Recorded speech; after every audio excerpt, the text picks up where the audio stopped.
So hello guys and welcome back my YouTube channel mobile help. पर आज के video में बात करने वाले हैं iQOO 13 के फ़ोन में वॉल्यूम प्रॉब्लम सोल्व कैसे करें। जैसे वॉल्यूम आप में कम आ रहा है या बढ़ाना चाहते हो या कम करना चाहते हो, कोई भी प्रॉब्लम हो वॉल्यूम से रिलेटेड तो सोल्व कैसे करेंगे इस वीडियो में बताएंगे।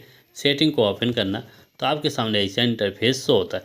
ऊपर की तरफ थोड़ा आपको स्क्रॉल करना, साउंड एंड वॉल्यूम का ऑप्शन पे क्लिक करना।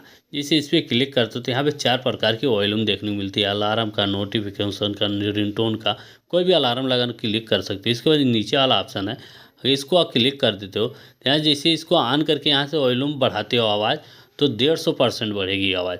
जो अगर ये बंद रहेगा तो 100% बढ़ेगी। यहाँ पे फिलहाल देख सकते हो जिसे ऑन किया तो 150% वॉल्यूम की आवाज़ बढ़ जाएगी। इसी तरह से अपने फ़ोन में वॉल्यूम प्रॉब्लम सोल्व कर पाओगे। अगर हमारी वीडियो आपको यूजफुल लगे तो लाइक